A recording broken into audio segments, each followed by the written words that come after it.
साई सच्चरित्र, वंदन श्री साई सच्चरित्र। संकथा देश में अनेक राज्यों में जाके किया हूं, बहुत जगह गया, पर मैं कभी पारायण नहीं किया दोस्तों। आप बोलेंगे कैसा है, बड़ी बड़ी बातें करता है, पारायण नहीं करता। सच कहता हूं, मैं सच्चरित्र पढ़ता हूं, पर जब भी पढ़ता हूं एक ही पान, आधा ही पान, पर दिल से पढ़ो। बाबा ने ये क्या कहा होगा, क्यों कहा होगा, उसके ऊपर सोचो, चिंतन मनन ये जब करोगे। हम तो वैसे ही पढ़ते हैं, गांव में पंगत रहती थी पुराने जमाने में, खाना खिलाने वाली, याद हो, याद कर लो। अभी बफे का जमाना है, तुमको नहीं पता होगा। पुराने जमाने में गांव देहात में कभी शादी ब्याह होते थे तो खाना खिलाया जाता था, और पटेल के यहाँ की शादी हो तो कभी एक बार लड्डू बनते, और जब लड्डू का भोजन रहता तो गांव में बात है, आज पटेल के यहाँ खाना है, अच्छा लड्डू बने हैं, जलेबी बनी है, अरे चलो चलो चलो। फिर वो जो परोसने वाला होता था, एक लड्डू परोसने वाला खास आदमी होता था, ऐसे टोकने में लड्डू ले लेता था और पंगत के सामने परोसते चलता था। एक बार परोस देता था, दो बार परोस देता था, पर तीसरी बार भी परोस देता था मांगने पर चौथी बार वो लड्डू लेके लड्डू लड्डू लड्डू लड्डू लड्डू लड्डू दिखा के चले जाता था, बहुत फास्ट। अगले वाला मांगने की कोशिश करे, बोले भैया तो वो वहां। अब ऐसे परसने वाला है तो खाने वाला क्या लड्डू मांग पाएगा या खा पाएगा? नहीं। से हम केवल लाइन पे उंगली रख के पढ़ लिए। मैंने 7 दिन में बाबा का पारायण किया, वाह वाह, बाबा ने बोला था तुझे। हम अपनी मन के लिए, अरे समझा कितना दोस्तों, खाना खाना इतना नहीं, हजम करते आना चाहिए। सच्चरित्र पढ़ो, चिंतन मनन करो, दुनिया की सारी बातें उसमें है। और बाबा कहते हैं मेरा खजाना ऐसा नहीं है खत्म होने वाला है, ये मेरी रियल इस्टेट है जो कभी घटती नहीं। रियल इस्टेट शब्द सुना होगा आपने, रियल इस्टेट, रियल। अरे जो इस्टेट तुम्हारे साथ नहीं आती वो काय की रियल है कि नहीं? मेरा बंगला है, मेरे 4 बेटे हैं, बड़े मुझ पे ताव देके बताने वाले कोरोना में पता चल गया। जब पॉजिटिव आया तो ना लड़का, ना पैसा, ना कोई, अकेले ही फेस करना पड़ा। दोस्तों रियल इस्टेट वो बाबा देते, और जिसको मिल जाए उसे किसी चीज की कमी नहीं रहती। उसके मुख में उसके चेहरे पे आनंद ही आनंद होता है, मन में ऊर्जा ही ऊर्जा होती है, वाणी में एक मधुरता ही मधुरता होती है, एक मैग्नेट होता है। उसके साथ समाज, पूरी दुनिया उसके साथ हो जाती है, क्योंकि उसके दिल में बाबा रहते हैं। इसलिए दोस्तों बाबा कहते हैं ये मैं जो रियल एस्टेट देने बैठा हूं वो कभी घटती नहीं। और ये बाबा उल्लेख किया बाबा ने सच्चरित्र में 32 नंबर का अध्याय और 15 नंबर की लाइन है, वो भी है, पंक्ति है। उसमें बाबा कहते हैं कोणाचे देणे कोणास पुरते, कितीही द्यावे सदा अपुरे ते, माझे सरकार जे देऊन सरते, न सरते ते कल्पांते। साईराम साईराम साईराम राम राम। बाबा कहते कोई कितना भी दे वो खत्म होने वाला है, वो अपूरा रहने वाला है, पर मेरा सरकार, मेरे इस भूमि से मेरा सरकार जो देता है वो कभी खत्म नहीं होता है। खत्म न होने वाला धन बाबा देने के लिए बैठे हैं, पर ये पाए कैसे, ये खजाना पाए कैसे, ये भी तो है ना दोस्तों। ये खजाना पाने की एक छोटी सी लाइन बाबा ने बताई है। बाबा को बाबा से खजाना पाना है तो बाबा की पूजा कैसे करें। आजकल तो हम पूजा करते, व्रत करते, उद्यापन करते, बड़े बड़ी पूजा करते। अब आप शिरडी में तो अलग बात है, जब दूर दराज में होते शिरडी से बड़े बड़े पंडित बुलाते, पुजारी बुलाते, बड़ी बड़ी पूजा करते, हमें लगता है बाबा खुश हो जाते हैं, होते भी हो। पर बाबा क्या चाहते हैं? बाबा को बैठने के लिए तो आजकल चांदी का सिंहासन छोड़ो, सोने का सिंहासन हमारे नागपुर में भी बना है, शिरडी जैसा।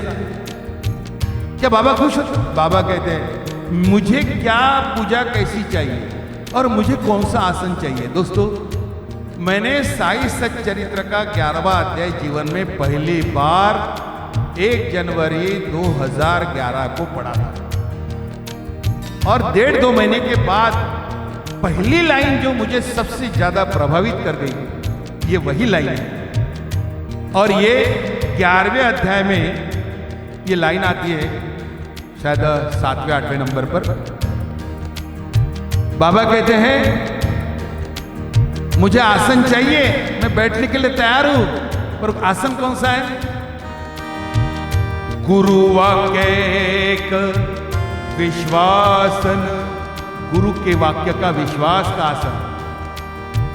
गुरु वाक्य एक विश्वासन, हेची बैसाया देवो आसन। गुरु के हर वाक्य पर, गुरु के हर वचन पर विश्वास, ये विश्वास का आसन मुझे बैठने के लिए दो। और गुरु वाक्य का विश्वासन, हेची पैसाया देवो आसन। और पूजा सर्व संकल्प संन्यासन, करो पूजनया संकल्पे। साई राम साई राम राम राम। मैं पूजा चाहता हूं तुमसे। आसन तो बता दिया बाबा ने। गुरु के हर वाक्य पर विश्वास का जो एक विश्वास होता है, वो विश्वास रूपी आसन तुम्हारे दिल में का दो। मैं बैठने के लिए लालायित हूं, इच्छुक हूं, तड़प रहा हूं। और मैं कौन सी पूजा चाहता हूं? सर्व संकल्प संन्यासन। सारे संकल्प को संन्यास दे दो। हमारे संकल्प होते ना कैसे? मैं बाबा का गुरुवार करता हूं, मैं बाबा की आरती करता हूं, मैं बाबा का स्नान करने जाता हूं, मैं बाबा की पद यात्रा करता हूं, मैं बाबा की कथा करता हूं। मैं जो भी करते हैं ये मैं लगा के संकल्प करते हैं। बाबा बोलते हैं संकल्प को संन्यास दे दो, ऐसी पूजा मेरे काम की नहीं। सर्व संकल्प संन्यासन, ये सारे संकल्प को छोड़ दो और इतना ही कहो मैं कौन होता हूं करने वाला। ये बाबा है, ये मेरे मालिक है, ये मुझसे पाठ करवा लेते, ये मुझसे स्नान करवा लेते, ये मुझसे कथा करवा लेते हैं, ये मुझसे प्रसाद बनवा लेते हैं, ये मुझसे सेवा करवा लेते हैं। ये बात जब दिल में रखोगे तो फिर मैं तुम्हारा हो जाऊंगा। कितनी प्यारी बात है।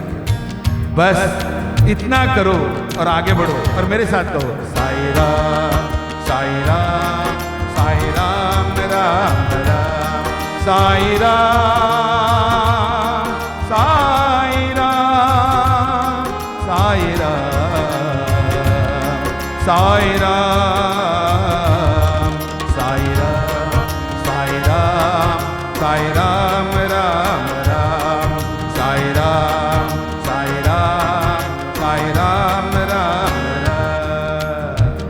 ठीक है बाबा, अब आज से हम ऐसी पूजा करें। ये कथा आप बाबा करवा रहे। बाबा शिरडी से सोच के देखो रोड पे कितने एक्सीडेंट होते हैं, पर बाबा तेरा शुक्रिया तो आज हमें नागपुर से शिरडी लेके आए। तेरा लाख लाख शुक्र है बाबा। बाबा ले आते, ये सारी चीज बाबा करवाते। इस भाव से जब हम किसी भी सेवा को आगे बढ़ेंगे तो फिर बाबा भर भर के देते हैं। अच्छा बाबा एक बात, मैं तो गुरुवार का उपवास भी करता हूं, आपका व्रत है ना वो भी मैंने रखा था। अच्छा, और कुछ लोग ये भी कहते हैं हम हर एकादशी को शिरडी जाते हैं। मेरे नागपुर विदर्भ के भक्त है ऐसे हर गुरुवार को नागपुर से शिरडी। मैं तो पौर्णिमा के दिन बाबा के पास जाता हूं, मैं तो 31 दिसंबर को जाता हूं, मैं तो तब जाता हूं, मैं ये करता हूं। बाबा कहते हैं करो कोई फर्क नहीं, तुम व्रत करो, उद्यापन करो, उपवास करो, तीर्थ यात्रा भी करो। पर सोचो दोस्तों, बाबा का नाम है साई बाबा। साई बाबा, सह आई बाबा, मराठी में आई बाबा का। हमारे बूढ़े माँ बाप घर में तड़प रहे बाबा का दर्शन करने के लिए, उनको नहीं लेके आते और हम ही चले आते और वो बोलते बाबा तेरी मुलाकात करो, है ना। बाबा कहते दिल से मेरा नाम लो। अरे सच्चाई को समझो तो। और बाबा ने तीसरे अध्याय में 182 लाइन में सीधा सीधा कहा है, ये सारी चीजें अगर करते करते हम जीवन के अंतिम छोर की तरफ चलेंगे तो दोस्तों हमारा जीवन सफल हो जाएगा। बाबा कहते न लगे व्रत उद्यापन, न लगे उपवास शरीर शोषण, न लगे तीर्थ यात्रा पर्यटन, चरित्र श्रवण एक पुरे। बस मेरी कथा सुनो, चरित्र को श्रवण करो। अच्छा तो फिर महाराज को बुलाना पड़ेगा, कथा करना पड़ेगा ना। अरे हर एक के जीवन में एक नई कथा होती है। भक्त दिल से कहता है, आता है, अरे साईं राम, बोल क्या हुआ? अरे कल देख मैं बहुत परेशान था, फिर अरे आज सुबह क्या हुआ मालूम है? वो फलाना मेरा दोस्त अचानक आया, मेरे कितने सालों के पैसे उसके पास में पड़े थे, आज लाके दे दिया। कौन सी बड़ी बात है? ये है हमारा डर। बोलते बाबा, अगर सही भक्त कहता है तो क्या बोलता है? बाबा तेरा लाख लाख शुक्र है, तेरे सभी चाहने वाले भक्तों के जीवन में ऐसा ही हो, सब अच्छा हो, मंगल हो। ये एक सुनने का तरीका है, चरित्र श्रवण एक पूरे। नमन श्री साई सच्चरित्र, वंदन श्री साई सच्चरित्र।